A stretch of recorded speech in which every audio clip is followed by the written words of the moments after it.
Perfect. Perfect. Perfect.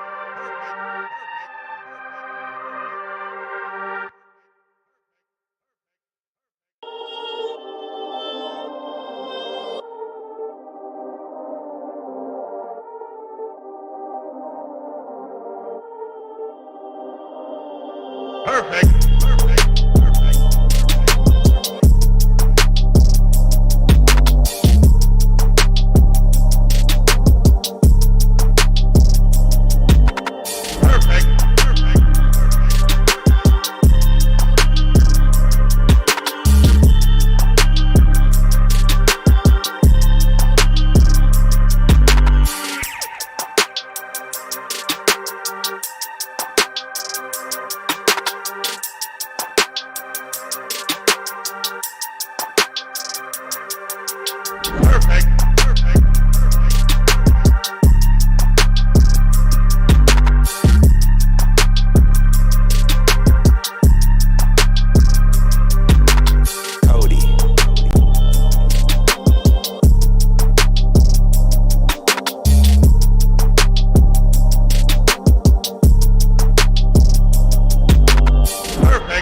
What the hell is Saw Sports or whatever that last call was talking about? What the hell is that? Guys are from Free Love, man.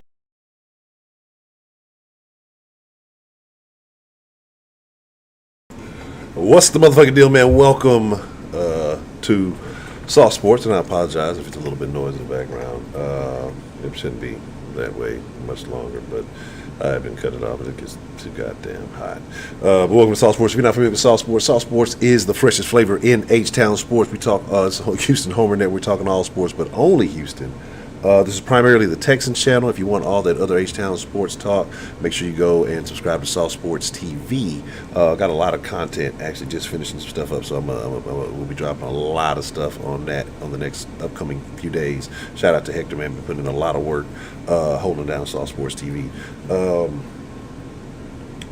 Today, we're going to talk about the missing pieces And it's not just what's been lost, what's been brought in to replace them. And, we'll just kind of talk about, do we feel as though that person or the person that has been lost or what has been brought in to replace them is going to be an equivalent, is going to be better. Discuss a few things like that. And again, you know how the conversation goes. You guys are the freshest motherfucking ingredients, and it takes fresh ingredients to make the sauce. And so I want to say shout out to each and every one of y'all. We're going to get let's do it like this, because, sometimes we get in here, it gets deep, and, I can't shout out everybody. Let's do a Sauce Nation roll call, right? Shout out your side. Like I said, I want to bring back that old school sauce. So if you're a sauce, triple OG, triple OG, you remember the start off the street with the Sauce Nation roll call. So shout out your side with pride, whatever hood you from, whatever block, avenue, street, cul-de-sac, housing, homeowners association, or whatever it is that you represent. Like I say, if you station somewhere, even if you're not in Houston, if you're not in Houston, wherever you may be, I want to send a little bit of digital love in your direction. Let me shout that out. Let's get the Sauce Station roll call going out. Shout some folks out. And make sure you follow Sauce Sports on all the proper social medias. Okay, we got all the plugging out the way, right? Sauce Sports HTX on Instagram and Twitter. Sauce Sports Facebook group. All the links that you need to anything Sauce Sports related is in the description below. So make sure you check that out. Make sure you hit that like button, please. Be greatly appreciated. And enjoy your stay while you're here. And for those of you who want some extra sauce, right? And you can become a member of the Discord community by joining the Patreon at just the $5 a month tier. You can become a part of the community. We can chop it up, have some extracurricular conversations outside of the sauce. And last night, I think I was supposed to. Was it last night or the night before? I was supposed to jump in, and I think it was the night before actually. And so I actually did not apologize. I meant to apologize for that. Was working with somebody on something. I got a call right after the sauce. So, but definitely you get to see the other side of the round table and some of the other members of Saw Nation. So consider that. But while we got that going, let's see. Bet that wing. Let me just 1 second. From the kingdom of God. I don't know about you, D-Love. You repping Big Trust. Let me see. Yorktown, Texas. Baytown, Pelly. Oh, you a Pelly rat boy. What's the motherfucking deal? Shout out to Baytown, Austin. We're going to bring Wink in just a second. Albany, New York. What's the motherfucking deal? Katie in the building. All right, shout out to Katie, man. Hold on. Katie holding it down, man. Yeah, it's Sherman Hill, man. Shout out to Sherman. Absolutely about George Floyd. We're going to be talking about that tonight, man. We're going to, I've had a chance to really get deeper into that story and everything that's kind of going on with that. So we're going to be talking about that at the end of the night, and it should be a good conversation. We'll talk about that later towards the end of the stream, so we're not going to get off too far off that. I see B More in the house already. Miss Voodoo Child, the better half of the greatest moderating couple in all the land. And shout out to Real Talk, man.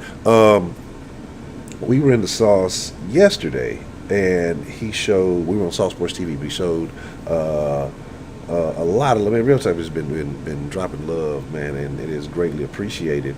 Let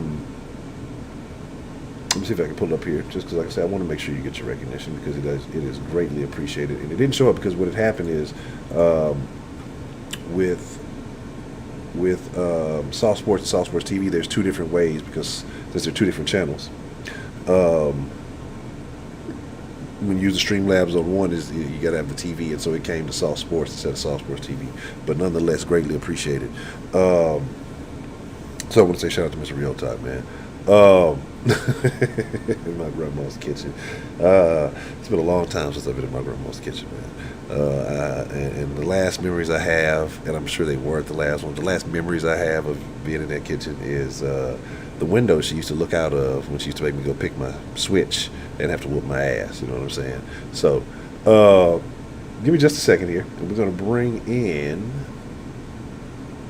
Wink in here in just a second. We're going to get old-fashioned. Like I said, we bring you that old-school sauce flavor back, man. Like I said, a good old Wink Wednesday. Where's the dilly go? Here we go. All right, cool. Give me just 1 second.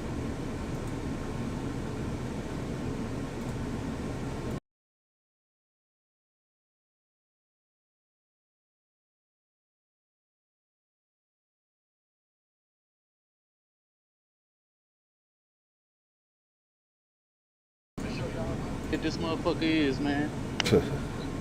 Yeah. That's New York City right now? This is New York City. New York City. New York City. What was that? Picante or Pace Picante or some shit? I don't even remember what commercial that was. Fucking no. But shout out to Wait, Matt. What's the motherfucking deal? Wait, what's going down, man? What's happening in the great city of New York? Watch out for the rats.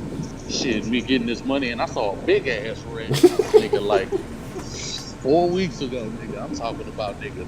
If that nigga wasn't Master Splinter in the flesh, I don't know, bro. You remember when they showed Master Splinter nigga in Teenage Mutant Ninja Turtles when they drank the ooze? And he was like, when I was particularly in intellect, nigga, how when the nigga was standing up, nigga, looking for scraps and he found the turtles, nigga, I seen a rat just like that, except the nigga didn't stand up on his back legs. He scurried his little ass, nigga, in the alleyway, nigga, to go find some trash. Yeah. So I'm just thinking about that Master Splinter shit, man. They had Master Splinter down bad on the original Ninja Turtles, man, with the nigga in the cage practicing karate and shit. Yeah. His little origin story was kind of weak. They did my boy kind of bad on that whole thing. Yeah. But yeah, so today, like I said, what I want to get into, man, though, is the missing pieces. And what I mean by the missing pieces is, looking at what the Texans have lost from this roster, and then what they did to replace those pieces, and if they did an adequate enough job, and just kind of looking at some of the names and what these guys brought, and what to expect from the names they brought in to replace them. So, and then I've been seeing something, man. I can't believe I messed around. I clicked on a video today. I just happened to be scrolling on the Twitter, and something about Deshaun Watson. I guess they were talking to Deshaun and Dak, and of course it would have been a damn fucking PFF video. I don't know which one of y'all liked it, because when people be liking shit, it show up on your timeline. So I don't know who in Sauce Nation out there liking them PFF videos shit, and it's showing up on my timeline. But stop doing that shit. I accidentally clicked on it. He was talking about some crazy. One dude was talking about he picked that Dak deserves more money than Deshaun. Some other crazy stuff like that.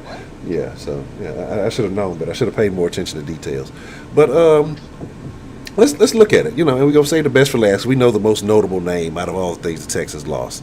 But I just want to look at a few pieces. I want to look at the veteran, the most veteran guy, and where he went is also very interesting. And that's Jonathan Joseph, because I don't think we ever really got into him leaving and becoming a member of an organization that we all despise. Yeah, I mean, just it's the great minds think alike. Just despise, can't stand it. And it's just like, does that sully his Texans legacy in any way, in your opinion?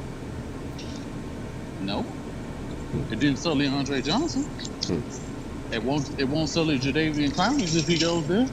What difference does it make? He's no longer a Texan. What he did as a Texan is going to remain what he did as a Texan. The man is like, with the Texans, the man has the most pass defenses. Like, he's top 5 in pass defenses of all time. Like, the man was able to accumulate damn near the same amount of picks he had when he was in Cincinnati. He gave us some solid years. He gave us great leadership. And he's shown that he was able to pass down his skill set on to other players who could benefit from it. Have no issues with J. Joe, and it was the right time for him to go. Yeah, I mean, as Texans fans, I don't think we can fault him because of everything he's done, all the accolades he's amassed since he's been here. I think it's odd. It'll be very interesting to see him in a Titans jersey, to see how they utilize him. If he does get some playing time, or if he's just going to be a guy, a rotation backup piece or whatever. But again, he is a great veteran presence that can help younger guys if you do have younger talent on the team. So, like fans wanted him gone years ago. What does him going to the Titans even matter? Like, it doesn't matter. The Texas no more. So now they can say, oh, he ain't getting burned by T.Y. Hilton no more, because that's the only thing people can use against him every year anyway. Correct. So what happens if we go down the Titans come to Houston, J. Joe pulls a Kareem on us and has a Kareem game on us? Very possible. Very possible. It's J. Joe we talking about here. Like, at the end of the day, besides Will Fuller, he can hang with any other receiver we got. Okay. He can hang with any other receiver we got. Okay. And he can hang with Kenny Stills. He can hang with Kiki. He can hang with fucking Brandon Cooks. But it depends on how they use him. And I think he'll be playing more of his natural man cover, or man-on-man type role in a situation like that, especially since you compare him, with Malcolm Butler, Bayard, and a few other guys. I don't think he'll end up being their main corner. Of course, I don't see any organization doing that. If they end up in a situation where they're doing that, then they're fucking doomed. But outside of that, I mean, he's gonna bring something to the table. He's gonna be able to coach some of these guys up, and the communication should be better since they have a coach who's able to thrive and make sure that their team plays with the ultimate toughness and can contend with anybody. He'll at least know what that feels like, and whatever he has left in the tank, he'll be able to exude that on the field. All right. Shout out to Eastside Hero, man. Appreciate the super sauce, super chat. Love said Joseph will make a good nickel corner. We're talking about J. Joe, not J.J. Watt, so don't get excited. But I've seen some people sharing some articles and things with rumors, and any other time I'd have said that, hey, this is ridiculous. Come on, don't give me this fluff, don't give me this trash. But at this point, you gotta take everything, kind of a little bit more serious because of, I mean, that's how we felt the day of the Hopkins trade. And so, I mean, at this point, under Bill O'Brien, you have to take every rumor seriously because it's possible. So, again, I don't know. I didn't read the articles. I didn't really get into the details of it. I know I've heard people say different things. I know they tried to make it. I know there were some Chicago fans who were making a big deal because he talked highly of Chicago because I guess he was out there for a little while with his old lady. And so they just took it like, he wants to come to Chicago and be a Bear. I don't think that's the case. He would make that defense even better than it already is, at least up front. Yeah, that would be ridiculous. But my thing is just I don't know. I think JJ's going to be here. JJ, had a little interview. He said all the right things. I didn't get to catch all the interview. Once I get a chance to do that, we'll kind of get into that in depth on that a little bit more. But I know he was saying the right things. They asked him about his contract, and he basically said, "Well, I want to get out there and earn it," and he knows he has no guaranteed money left on these last 2 years or whatever it is, and so the telling thing was when he said, "Now I didn't see the interview, but I overread it, from what they were saying in the Discord chat when they were putting it in there." Mm-hmm. And one of the telling things, we were like, he knows not to ask for no money. Mm-hmm. That's one of his statements. So it's just like the fact that he knows not to ask for no money, that just means he know if he does ask for it, he knows his ass out of here, and he ain't trying to have that. Yeah. That's terrible. That's terrible. Even he knows he ain't safe. He said he ain't safe without saying so many words. He did it in a very cryptic way that you expect J.J. Watt to say things. I don't expect him to outright say anything about anybody, because I just seen an interview not too long ago with him that I kind of found, and he was like, I'm not going to bash the players, the guys that come in. And he was like, when he's talking about the DeAndre Hopkins being let go because he was in the interview. I forgot who it was with. I'm pretty sure some other people have seen the shit too, but it was the typical J.J. Watt answer. I don't expect him to say anything. I expect him to have exactly that attitude, but at the day in his heart of hearts as a man, he knows goddamn well that this shit ain't gonna cut it. And while the players that we got are good, which we're gonna get into that as well, because it's not like these are no sorry ass players. There's some great players. Well, not great, but there's some very good players, above average players. But we had phenomenal with DeAndre Hopkins. I mean, why would I settle for above average when I had top 2 in the league? Yeah. I don't see the rationale with that, but okay. Yeah.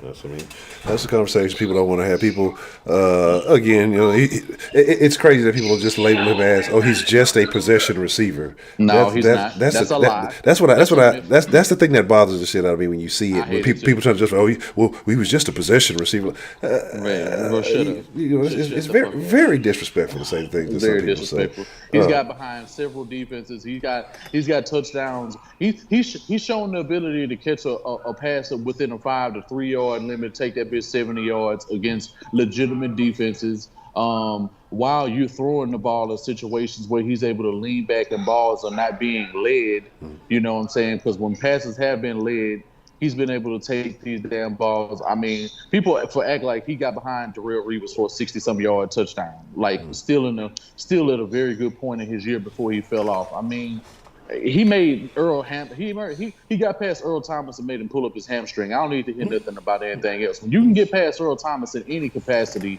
and you torching their defense like that from a catch and run, I don't need to hear you say anything talking about this man. This man runs 5 miles a day. Yeah. So I don't want to hear his conditioning and how he can get past people is an absolute myth. People ain't been watching him, and that's what happens when people are being fed the narratives and they have to accept that without actually watching game film. But it's just like these fans to do this, and I'm not surprised at the very least, because this is what the media does all the time. They tell half the story. That's fucking DeMarque. Shut your ass up, DeMarque. You said it. Now I didn't see the part of Real Talk where you said he'd like to play alongside Khalil Mack. That's very interesting, actually. So I didn't hear that. I didn't see that, but it was surprising, bro. The whole reason for him even being brought up, and that's for one, he gonna play against the Packers every year. Two, he'll be closer to Milwaukee. Three, his wife's out there. It makes all the sense in the world if he was to go to the Chicago Bears at this point. What reason? That's a great team for him to go to. Mm-hmm. I wouldn't fault him. Now, could Bill O'Brien make something happen? What do you think it would take On the sauce to make that happen from Chicago? What would it take for you to trade JJ to the Chicago Bears?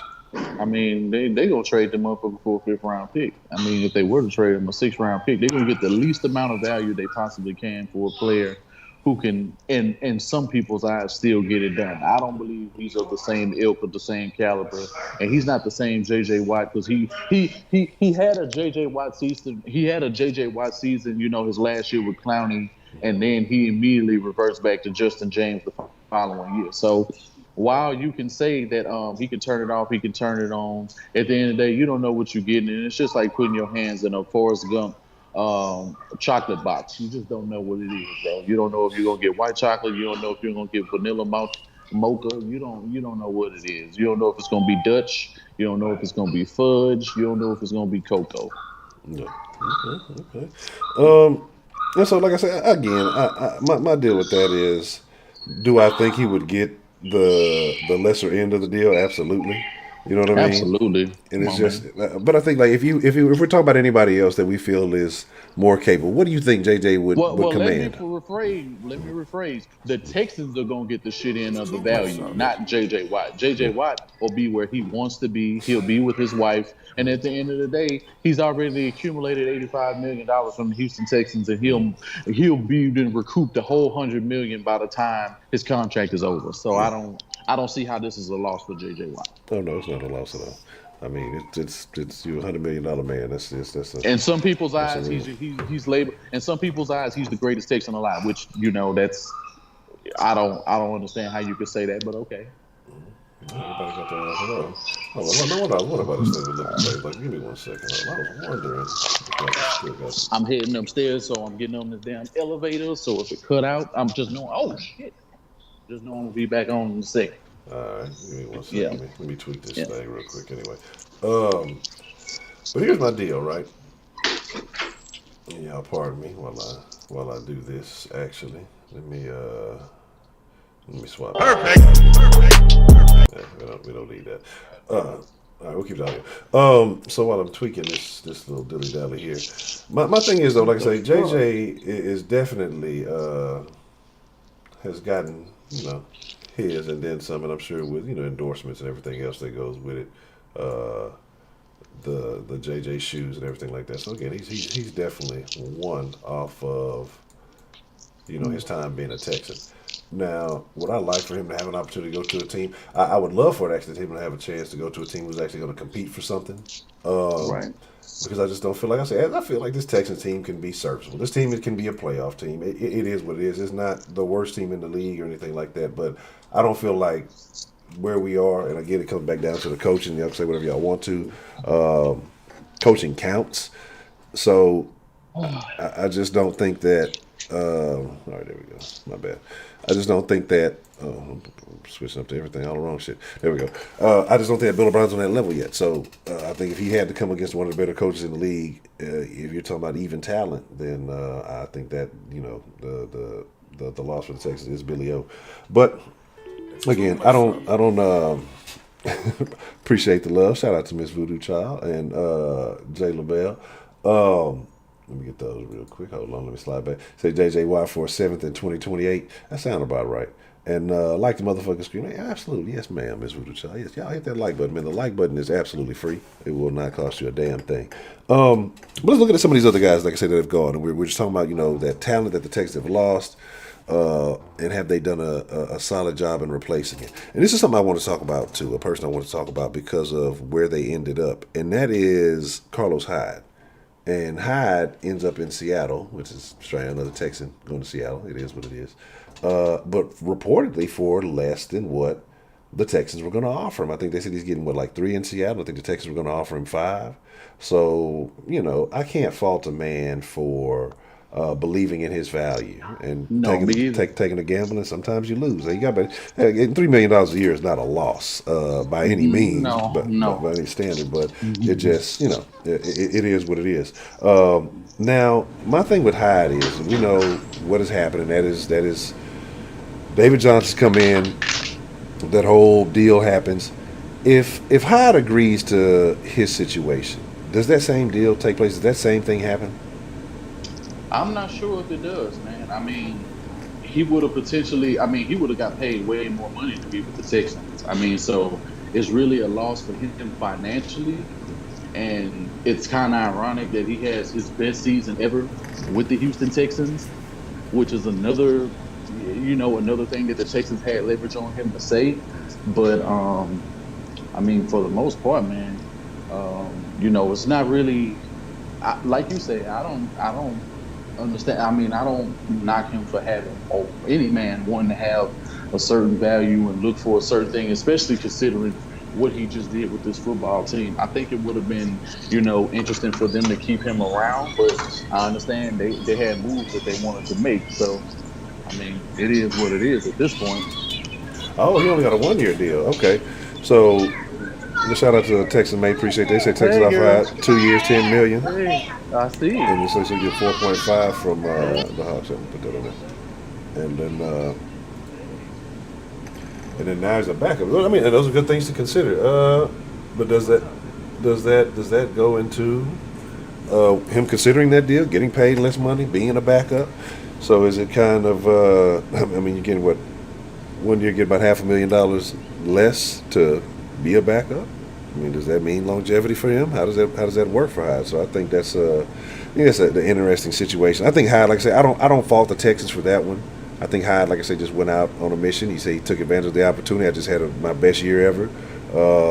Depending on how teams view it, some teams are going to view it as, the Texans put him in a good position. Other teams are going to view it maybe that he, is rejuvenated. But I think with the stigma of the Texans' offensive line being so bad, and you can say that's mainly in pass blocking, and maybe they're a better run blocking team, but when you think bad, you're just going to think bad as a whole. And so maybe he can use that stigma, or maybe he thought he could use that stigma in his favor to show how well he was still able to run and find success. I'm not sure exactly what it is, but I find that one interesting. But again, like I say, but Johnson comes in, you're paying him quite a bit more. Then that whole Hop trade happens. How do you feel? I mean, when you're talking Hyde compared to David Johnson, I mean, how are you feeling? I mean, straight up player for player. Let's not even worry about the money or anything like that, but player for player. I mean, how are you feeling when it comes to where you stand in this trade? Did the Texans really gain by paying that much more for Johnson?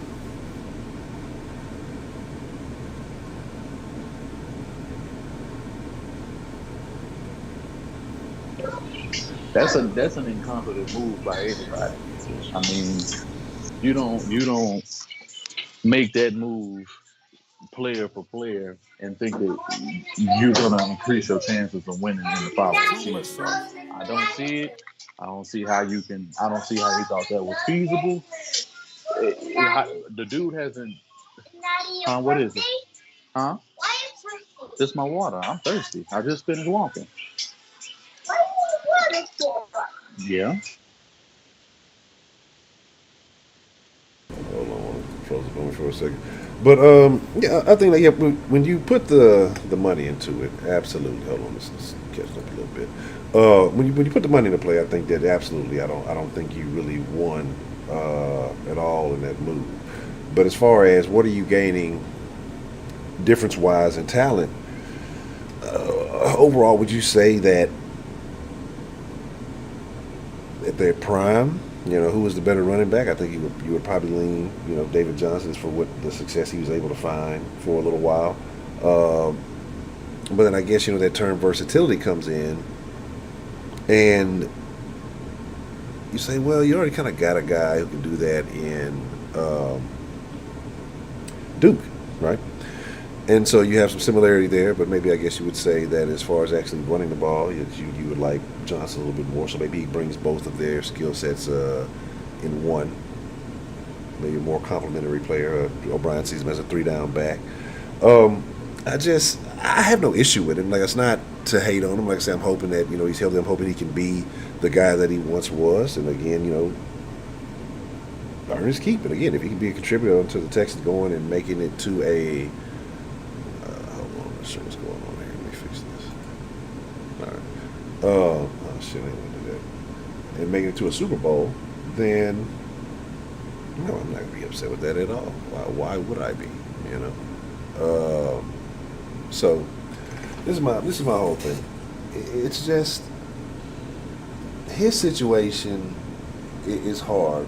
I think when you're talking about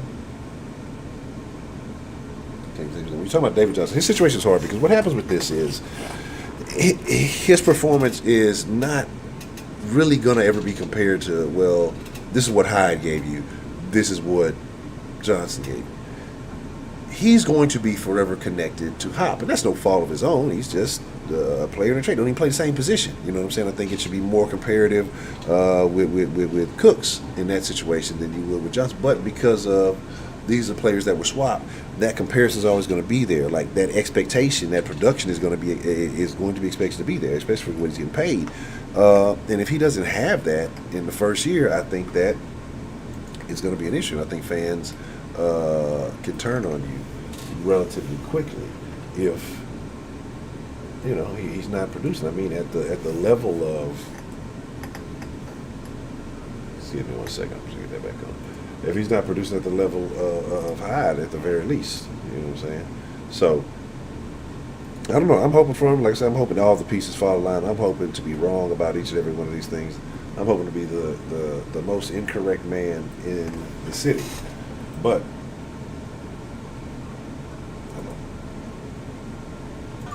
that for nobody straight up, that's not you can't make a move like that for a player who hasn't performed well, since 2016 and expect this team to excel. I mean, you could have got a better quality running back in the draft.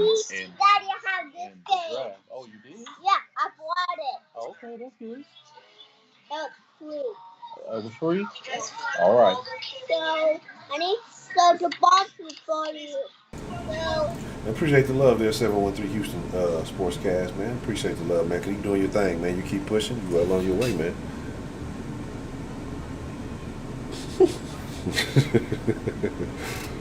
But yeah, do your thing. Yeah, do your thing.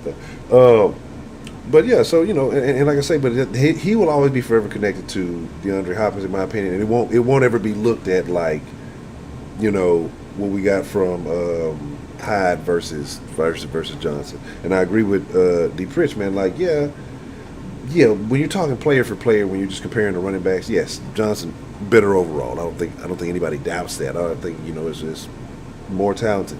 I don't think anybody doubts that. But I think where that issue is, it's like, what is the real value that you're getting?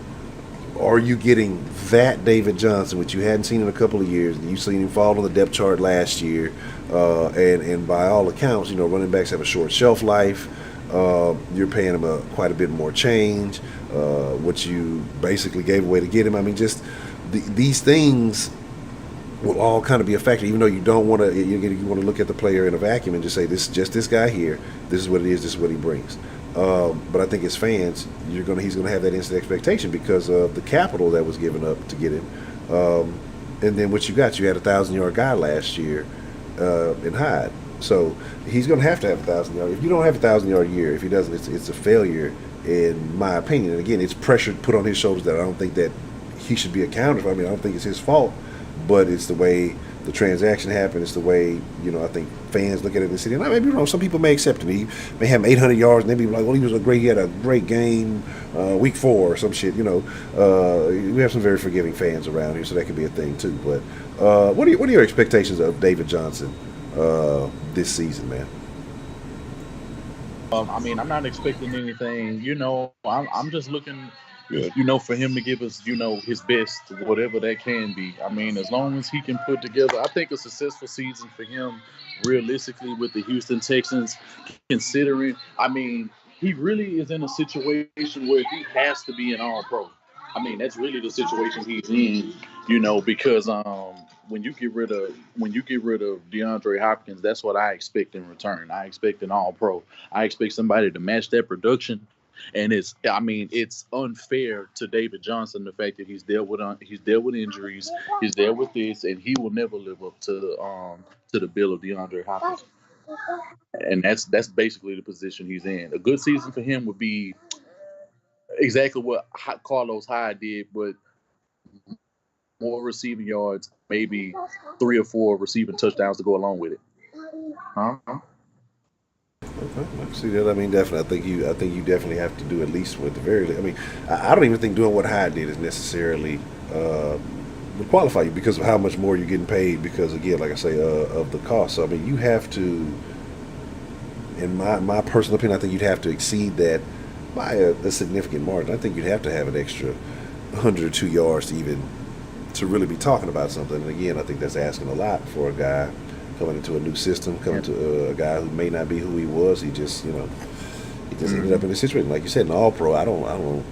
The likelihood of that happening, in my opinion, is very, very slim. But we know that's not happening. But I'm saying that's the unfortunate situation that Bill O'Brien put him in when you get rid of that level of production and you bring somebody in that you're saying they can match what DeAndre Hopkins gave him. If he's trying to sell that to anybody, I mean, he's clearly on cocaine.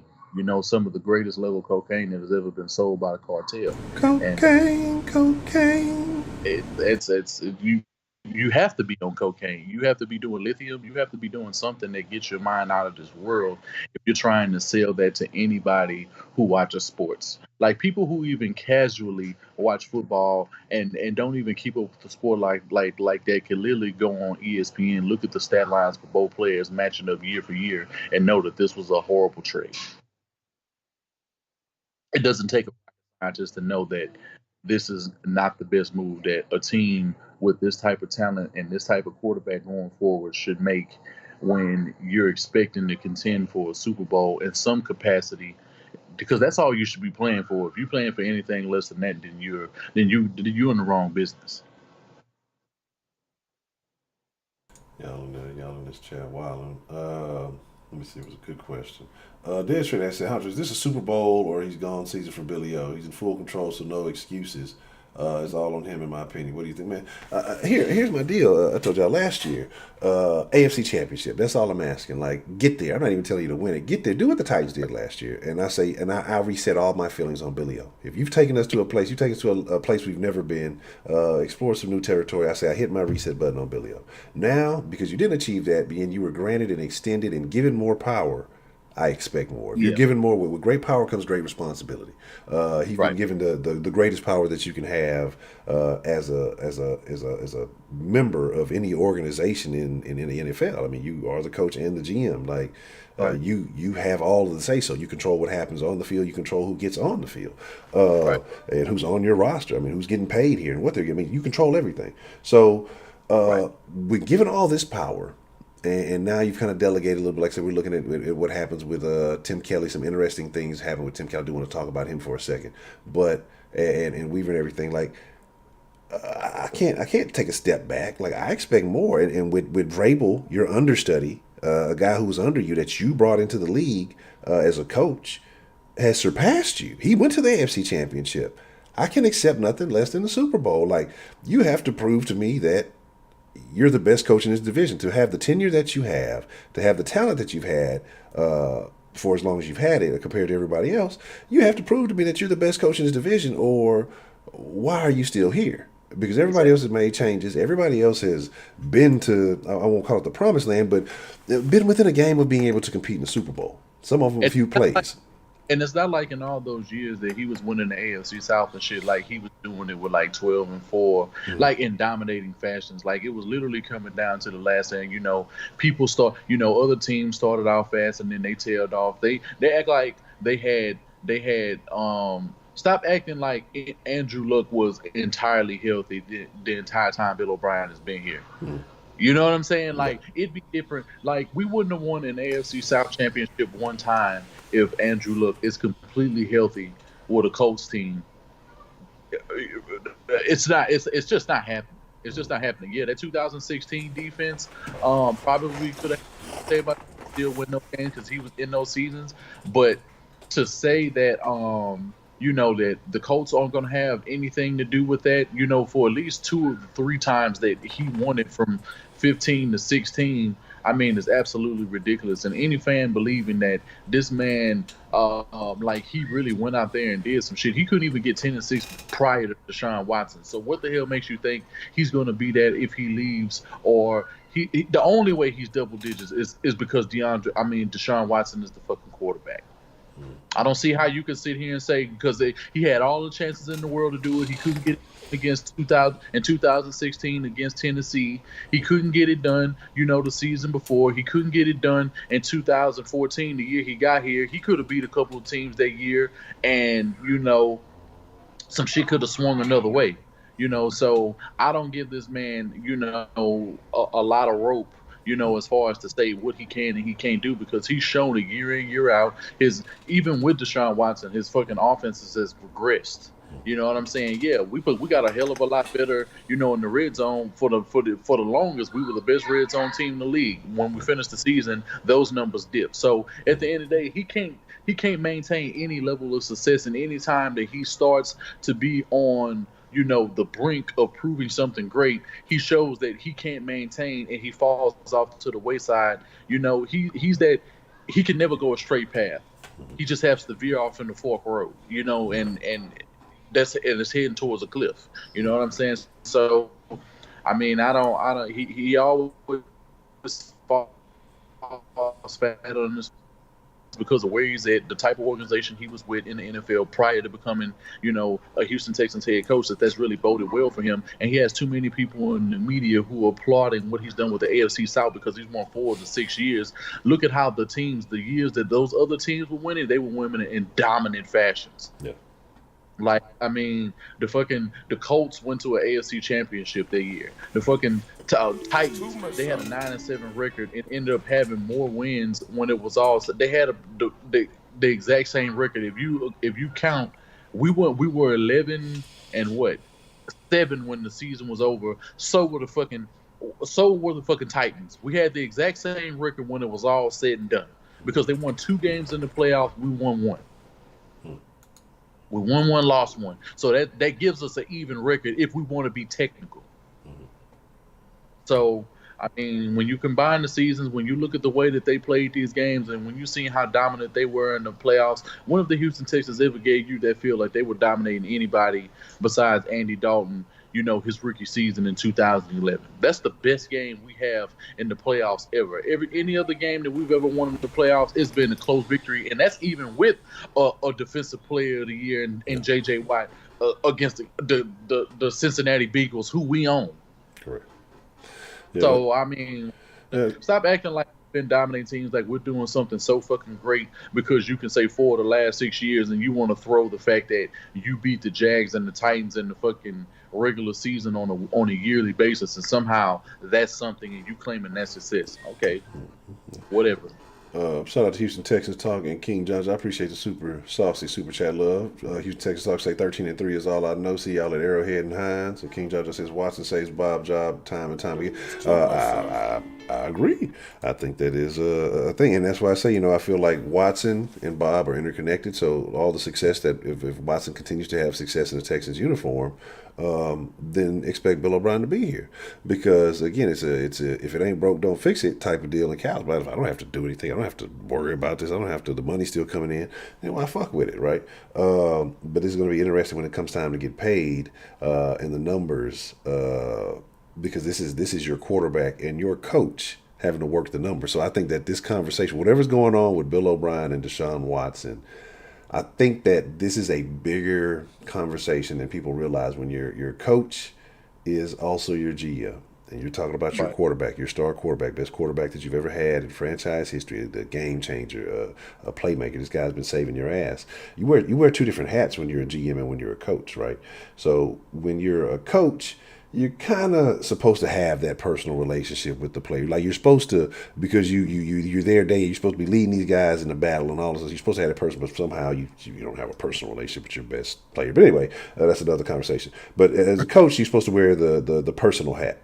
As the GM, you're supposed to be wearing the ice cold hat. The basically like you're just an asset. You know what I'm saying? You know you can come, you can go. I don't really give a fuck about you. I'm trying to get more assets for you. I'm trying to keep my team. So you have a conflict of interest already there. You feel me? God damn. Hold on. Let me. I'm gonna come back to that. The conflict of interest. Shout out to Mr. Rio Talk, man. And he says, Kubiak cannot even get second in the division with a 9-7 record. Also, when Kubiak was here, we constantly had top 10 offense, and we still couldn't get into the playoffs, which proves how much harder the division used to be. Absolutely. Yeah, I mean, you're talking about you played against the Hall of Famer. You know, I mean, you had to compete against the Hall of Famer in Peyton Manning. You know what I mean? And so even in situations like that, like contended against way harder teams. He contended against prime Brady, prime Rodgers, prime Peyton Manning. Mm-hmm. Like when you really think about like Gary Kubiak had less, did more with less, built the team up. You can tell that these guys were properly coached, and you saw the benefits of coaching. And when those guys went to other places, they excelled. They excelled even further. So we've always had that issue, but the like players aren't excelling other places because of Bill O'Brien. They have the benefit of playing with other guys on the field. You know what I'm saying? Because, like, how many of these guys have you can say this guy he took specifically under his wing? I mean, the coaches, you could say that they're doing something, but that's at the end of the day. That's who he hired. That's what he hired them to do. Yeah. So we can look to the position coaches. They know what the fuck they're doing in some form or facet. But does Bill O'Brien know what he's doing? No, because when it's time for him to take full advantage and take full control of the team, he plunders every single season. That's even with Deshaun Watson. So if he can't get it done with Deshaun Watson, what the fuck makes you think he's going to get it done with any guy that he thinks is valuable in this football league or will end up coming to play in the NFL in seasons prior after this one? And kind of to kind of piggyback off that, like I said, yeah, Kubiak definitely had much more to overcome. I think he had to build that roster after, you know, everything after he took over. Like he had to give the Texans an identity. You know what I'm saying? Like Kubiak's team had an identity. Was he falling short a bit? Yeah. Was he loyal to a fault in the end? Yeah. But this is the one thing you say about Kubiak, I'm anti-Kubiak. It is what it is. But at this point, I'm talking about. I'm gonna go back. You took a guy who should have been a career backup at best, and turned him into a conversation in the league. Now, of course, he had all the weapons and all the tools around him to be good. And we was talking about this the other night in the Discord. But he made Schaub look like a serviceable quarterback. You know what I mean? When it should have been a nobody. Take these exact same teams from 16 to present time. Mm-hmm. The exact same teams that were the exact same rosters. Mm-hmm. What does Kubiak do with a 2016 defense, the one that Brock had that season, and that offense with C.J. Fedorowicz? Because this is the year that Fedorowicz breaks out. This is, Will Fuller. This is DeAndre Hopkins playing at an all-time high, and even with Brock Osweiler. What does Gary Kubiak do with those teams from just talent-wise? Yeah. Because talent-wise, Gary Kubiak has never had a Houston Texans team even close to between 16 to the present time. Even without DeAndre Hopkins and with all of the guys that he has at the helm right now, Gary Kubiak would be brewing up something special, even with the guys that we have right now, because his coaching is proven in this league. Yeah. I think that with Kubiak takes you, I think he might take you there. He might take you all the way simply because, offensively, I'm just sitting here thinking about how open he was able to get Andre, right? And think about it, this is just Andre. You don't really have a number 2 guy. You got a guy like Hop, who is your number 1, yes, but all the attention he commands, you telling me that he's not going to get Will open, and Will ain't going to eat on anybody deep down the field? Like, and I'm just saying, like, as far as we see, we've had all the, I think he would make this offense the high octane offense that I feel like we should have, because the pieces have been here for a couple of years to really be a team that should put up numbers. It's like everybody acting like now, oh well, we got speed now. We've been had speed. Like that's not a thing. Yeah, it's not a thing. Like if you're telling me, oh, we're not fast enough to get guys open, and you're telling me that's your excuse when half the guys that y'all are talking about this year were on the roster last year. Will and Steels were on the roster last year. You can talk about, and they both accounted for maybe 1,100 yards and maybe 7 touchdowns combined. Mm-hmm. But then this is what happens: people start blaming Hop, and when you start talking about that, well, not Hop, sorry, Deshaun. Well, he targeted Hop too much. He was too, he relied on him too much. Well, maybe there's a reason there, right? Exactly. Maybe there is a reason. This is a guy who's won championships. This is a guy who you've seen him be able to do. What other quarterback besides Deshaun Watson is being criticized for leaning on his top target entirely too much? Are they saying that about Matt Ryan when he targets fucking Julio Jones and he's putting up 136 catches with 1,500 yards a season? No. Are they saying that with fucking Drew Brees when he's throwing the ball 200 times to Michael Thomas and he has the single season catch season and he leads the league in yards? I don't think so. Are you saying that when Patrick Mahomes is throwing the ball to fucking Travis Kelce all game, and when he's throwing the ball to Travis? No. Were you saying that when Tom Brady was throwing the ball to Gronk all fucking game, and when he was throwing the ball to a healthy Edelman and a healthy Welker? I don't think so. When he had Randy Moss, was anybody criticizing him when he was throwing the ball to fucking Randy Moss? I don't think so. Was anybody criticizing fucking Peyton Manning when he was throwing the ball to Reggie Wayne or Marvin Harrison all game long? Exactly. I don't think so. Who's criticizing Big Ben for throwing the ball to fucking Antonio Brown? Nobody. So why the fuck is everybody criticizing fucking Deshaun Watson for what he fell into? Yeah. It makes no sense. I got the best receiver in the game. Let me not throw to him. You know, that's the crazy thing to me. I got the best receiver in the game. I shouldn't throw the ball to him. Why wouldn't you? Yeah, that's You'd the be a crazy damn thing. fool not to do that. You say we got to. You say we would go to the AFC Championship game and come down the last drive of the game. That's what you feel Kubiak. I feel like I say, my thing with Kubiak, and again, I can't blame him for the defense, but like I say, when Wade came in and you had that perfect little comedy, but Wade spoils quickly. Wade is good for about 2 years. And then 3 years, it's just like you start seeing the cracks in year 3. Yeah, and then after it's a wrap. So it's like, my thing with Wade is like, you wish there was a little bit more consistency. I wonder why that is. Why is that a thing anyway? But I can't fault him for that. But I want to go back to the thing like I was saying about the GM, the conversation when it comes time for Deshaun to get paid, and you got the GM hat on, you got the coach hat on, and you're talking about maybe a guy who could go down as the most important player in Texans history.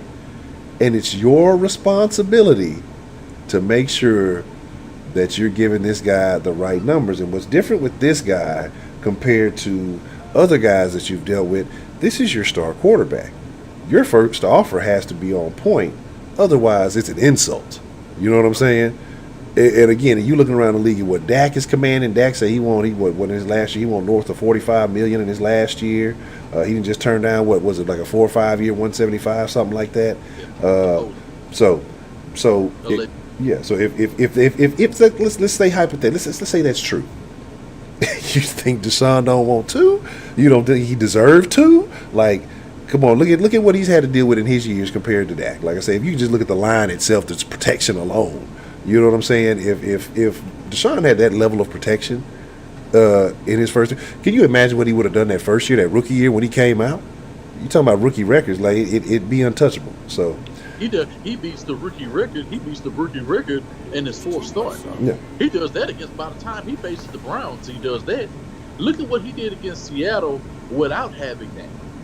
So you mean to tell me he has more time? He makes even better decisions in that Seattle game and he doesn't throw 3 picks. Correct. He throws maybe one. Yeah. So I don't. He easily could have done so much more. I mean, and maybe we don't know what happens with his knee in practice and all that. Even if that's still the case, I still think even by then, 6 weeks into it, and not even the 6 full weeks. You mean to tell me that this man? Well, it wasn't 6 full weeks, but you mean to tell me 6 full weeks, and this man has already broken the record? But that's a great what-if story. But we don't live in fantasy land. Correct. The fact is, the man still had a whole bunch that he proved on that field while he was there during his rookie season. And that you look so pretty, baby. Thank you. You look so beautiful. Making a video, I see? I made a video before. Oh, you did? I did. I watched it. It was very nice. Yeah, but I ain't gonna be on the I'm honestly, I'm finna get ready to mash out on Honcho. I'm finna get ready to eat me some food because I am starving. We done worked a couple hours over, and I done had a long day at work. It was good to get in, the stream with you. Sorry, I gotta cut it short. It's all good. Yeah, my stomach touching my body. Already. That's good, man. I appreciate you following through, man. Enjoy some of that East Coast cuisine, the pizza capital of the states. And that's a bit. The fucking pizza's overrated as far as I can tell. Like, I haven't had the real fucking pizza. I think I might need to take one of those trips to the hood, as they like to say. You know what I'm saying? Go get some real fucking pizza with some program on it. But yeah, like I was saying, this Tony Crack, I'm signing out. All right, that's a bit, man. Shout out, man. Shout out to Wink. Definitely appreciate the love, man. Appreciate you coming through. But I realized we haven't talked. I didn't realize we've actually been on that long. But a couple other things, like I say, other things to address. We can address certain things here and there.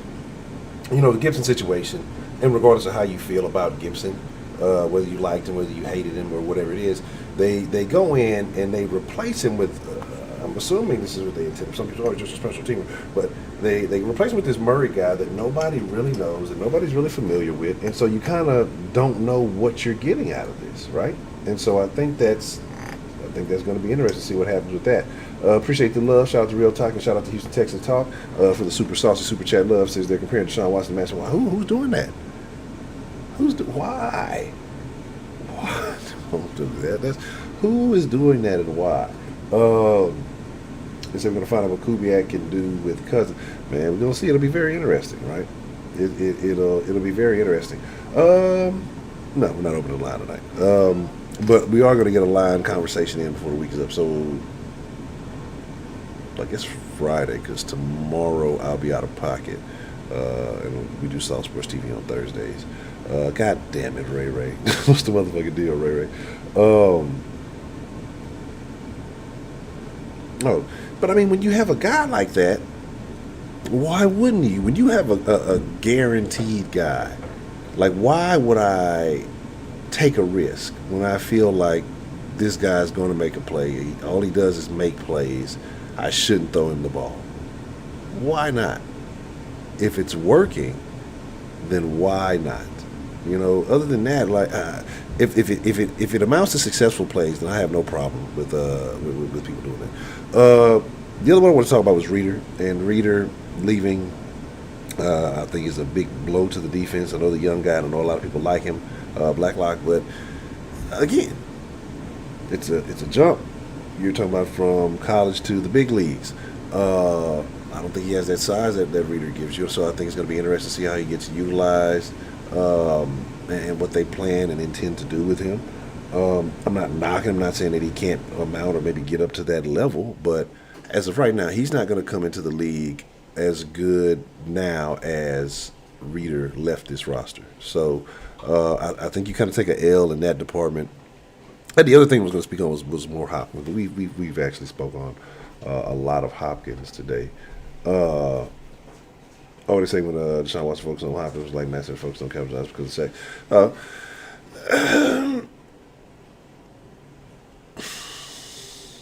We're going to get into that. Because it's some things that's been going on. Because I saw a lot of people, too, talking about blaming the sack thing today. And I saw people blaming, Watson. And, yeah, there's certain plays where he is to take the blame, right? But for the most part, I don't think you can blame this guy, right? And the reason why is even last year, even years prior, I think that those first 2 years playing behind kind of a porous line, it messes your clock up a little bit, right?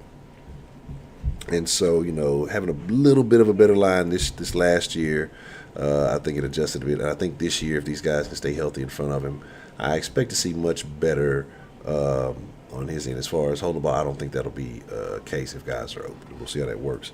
I wanted to talk about the Tim Kelly thing briefly, but we may make that a bit more of a conversation on Friday. You say the media will single-handedly cause you for to win it all. Yeah, I've been seeing it. I've been seeing some crazy comments out there, man, from national media, some of these pundits, if you will. So it's real wild. But I'm actually expecting big things. If you haven't seen Spitz's video, make sure you go check out Spitz's video that he did about Deshaun Watson. But I'm expecting big things from Watson this year, and I feel like